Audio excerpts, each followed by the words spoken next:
생일이고, 그 부처님 생일은 불교에서는 4대 중요한 기념일 중에 하나입니다. 물론 우리는 부처님 오신 날을 가장 성대하게 축하하고 있지만 4대 그 명절은 부처님께서 탄생하신 탄생일, 그리고 성도하신 성도일, 그 다음에 출가하신 출가일, 그 다음에 성도하신 성도일, 마지막에 열반하신 날, 이렇게 됩니다. 그 생애에서 가장 중요한 시점들인데 그 중에서도 사실은 가장 중요한 날은 성도일입니다.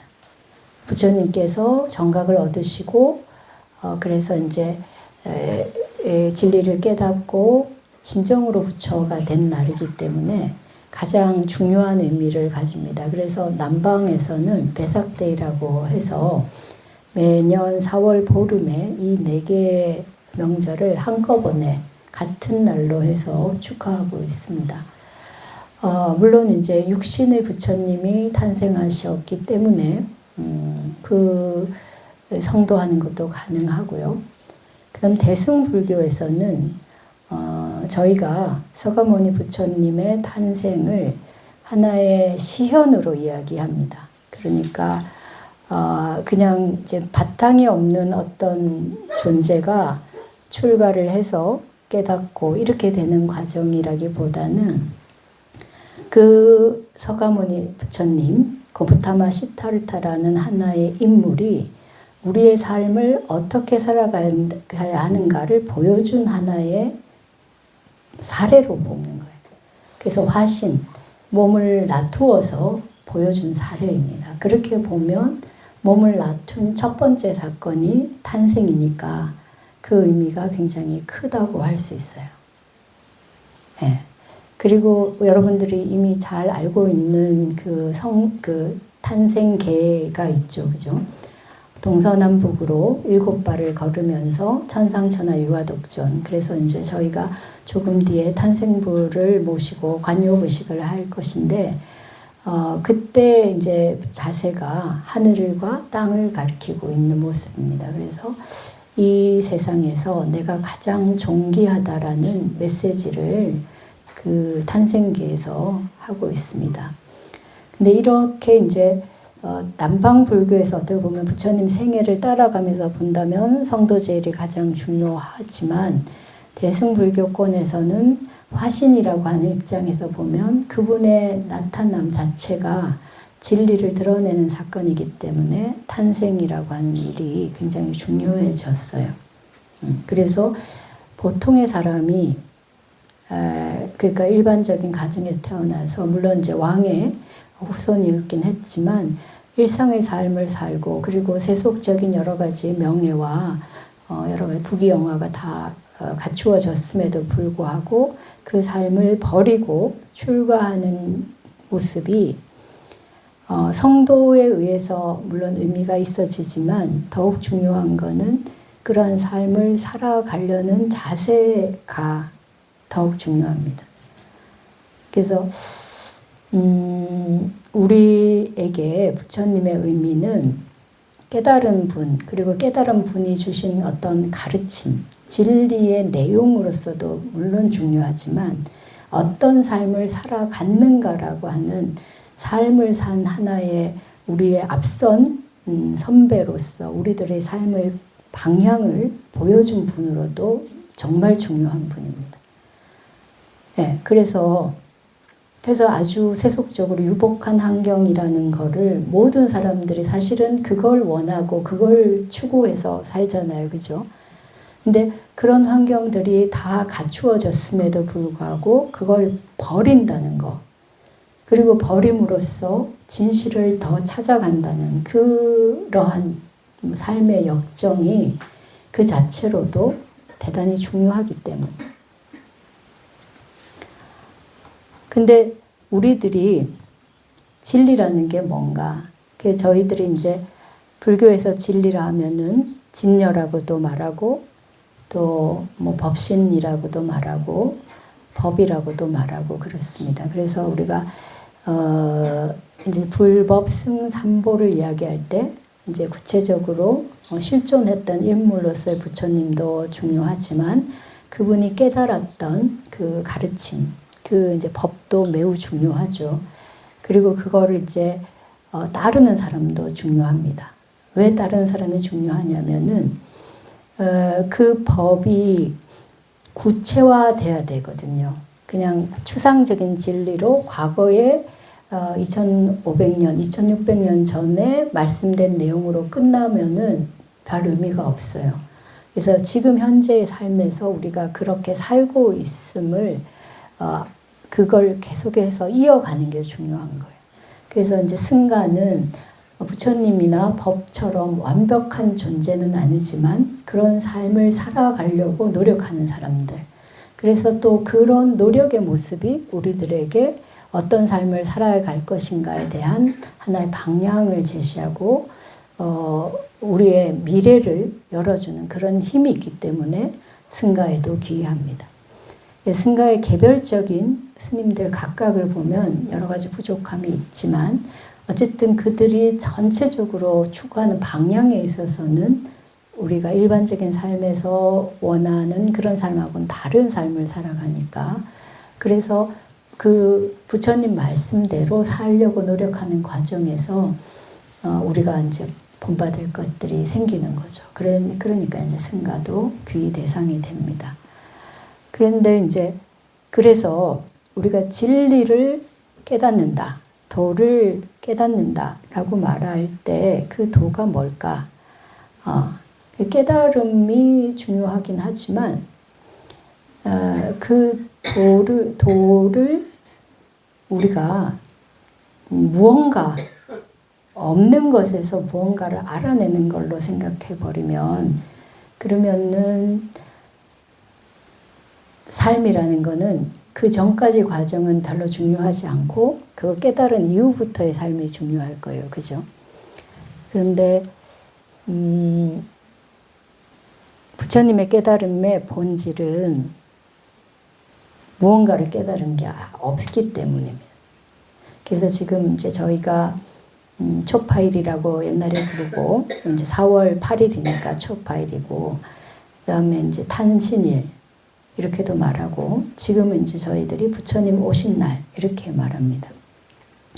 부처님이 사바세계에 오셨으니까 오신 날이 맞는데 근데 부처의 본질에서 보면 그 진리 그 자체니까 그죠? 옴도 없고 감도 없다는 거예요. 그러니까 우리들이 부르기 좋게 오신 날이라고 부르지만 부처님은 온 것도 없고 간 것도 없습니다. 그래서 깨달음도 없고 깨닫지 않은 것도 없습니다. 예. 그런데도 불구하고 오신 것이 중요한 거예요. 바로 그 사실을 알려주기 위해서 오신 거예요. 근데 저희들이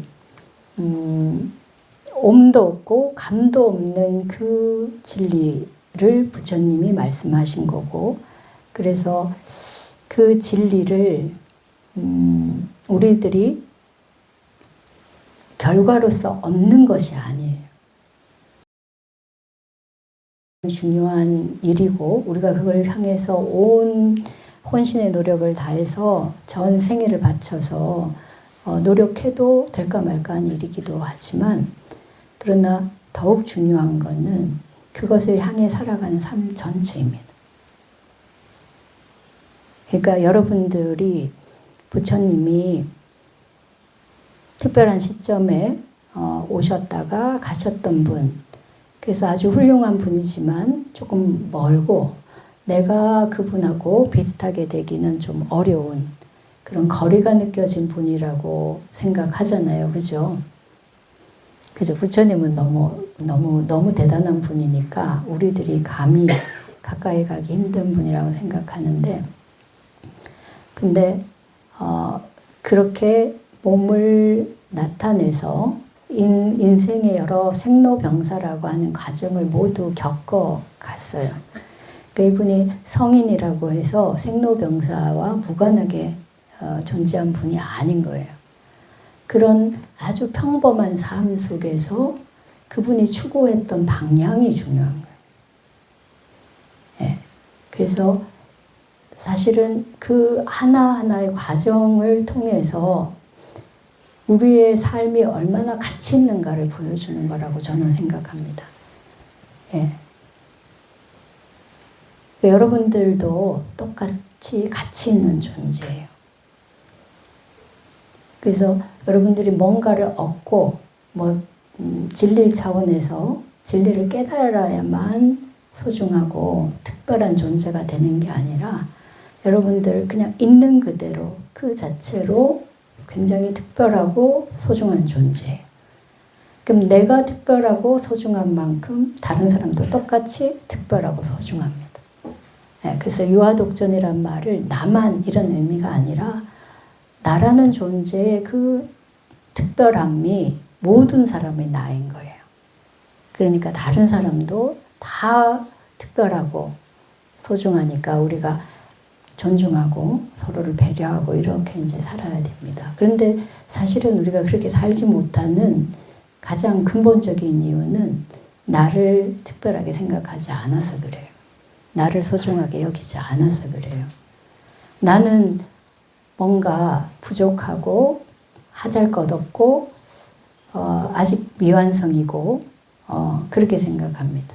그러면서 또 다른 한편으로는 자기는 또 특별하고 대단하고 그렇게 생각하죠. 우리가 이중적으로 사는데 온전하게 내가 나에게 주어진 이 삶이 정말 특별하고 소중하다고 생각하면은 그걸 생각에 그치는 게 아니라 그렇게 느끼고 그렇게 마음을 먹고 산다면은 모든 사람이 다 그렇게 보입니다. 우리는 다 자기를 미루어 남을 보게 되니까 그렇게 보여요. 근데 나에 대해서 불만이 많고 나에 대해서 뭔가 욕망이 많고 그러면은 다른 사람도 그렇게 보게 됩니다. 그래서 우리 자신을 그렇게 볼 수 있는 눈을 가지라고 부처님이 그 평범한 희노애락 생로병사의 과정을 거치면서 그 속에서 우리와 다르게 살아가는 모습을 보여줬다고 생각합니다. 그러니까 다름은 그분의 출생이 다르거나 그분의 어떤 학식이 다르거나 그런 게 아닙니다. 우리의 모든 본성이 똑같다는 것을 알고 그것을 몸으로 느꼈기 때문에 다른 것이에요. 그래서 진리는 얻어지는 것도 아니고 놓치는 것도 아닙니다. 우리 자신의 삶 자체가 그대로 진리로 드러나는 삶입니다. 그래서 성철스님 말씀도 제가 저번에도 인용했듯이 본래 부처입니다. 모두가 다 단순하게 소중하다가 아니라 어마어마하게 중요하고 어마어마하게 특별하고 가장 존귀한 존재입니다. 여러분들에게 주어진 그 시간이 금생의 시간이 얼마가 있을지는 모르겠지만 이 시간들이 다 특별하고 다 소중한 시간입니다. 이 시간이 번쩍번쩍 빛나게 사느냐 아니면은 그 시간을 허비하고 사느냐는 모두 우리들에게 달려있는 문제예요. 부처님의 깨달음은 바로 그런 것입니다. 그래서 본래 모두 깨달아 있다는 것을 보여주려고 오신 거예요. 그러니까 우리가 우리를 구원하는 것도 없고 부처님이 우리를 구원하는 바도 없습니다.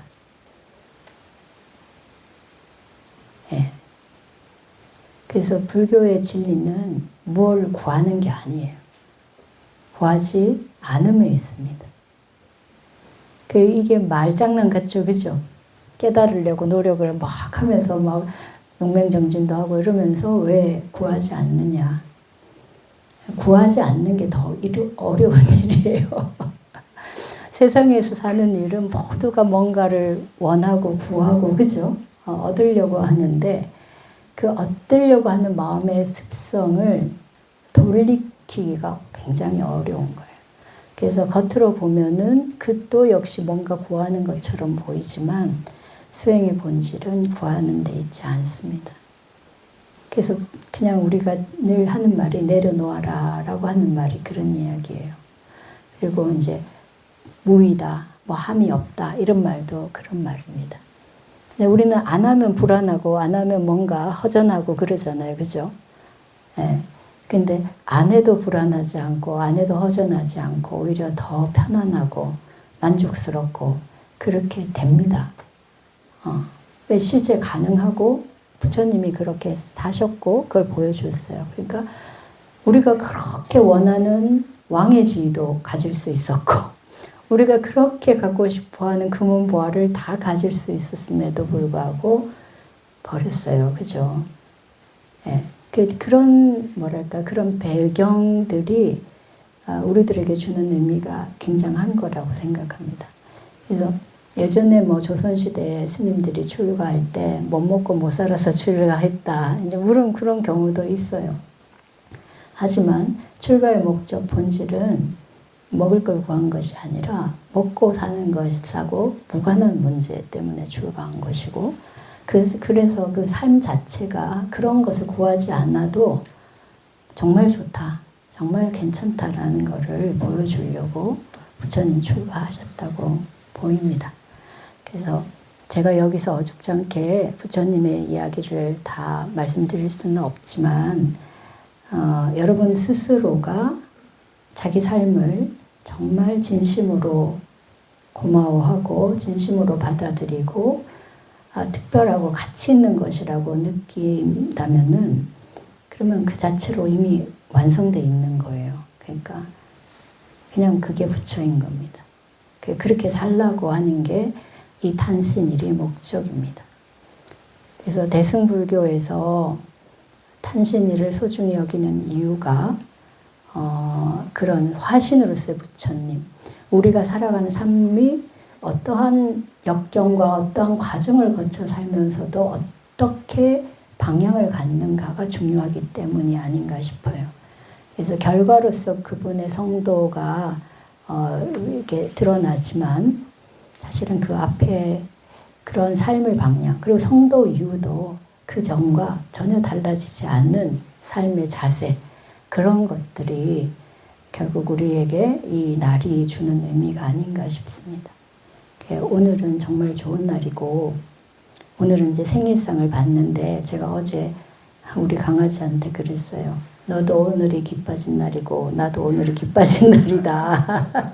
그러니까 우리 생일잔치 하자 그랬어요. 그러니까 여러분들도 모두 기빠진 날입니다.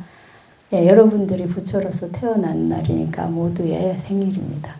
오늘 우리가 이제 부처님 관물도 시켜드리고 또 이제 국일암 안팎으로 녹음도 우거지고 이렇게 좋은 그 환경과 좋은 그 계절을 맞이했으니까 여러분들도 마음 깊이 기뻐하시고 행복한 그런 시간들 가졌으면 좋겠습니다. 고맙습니다. 감사합니다.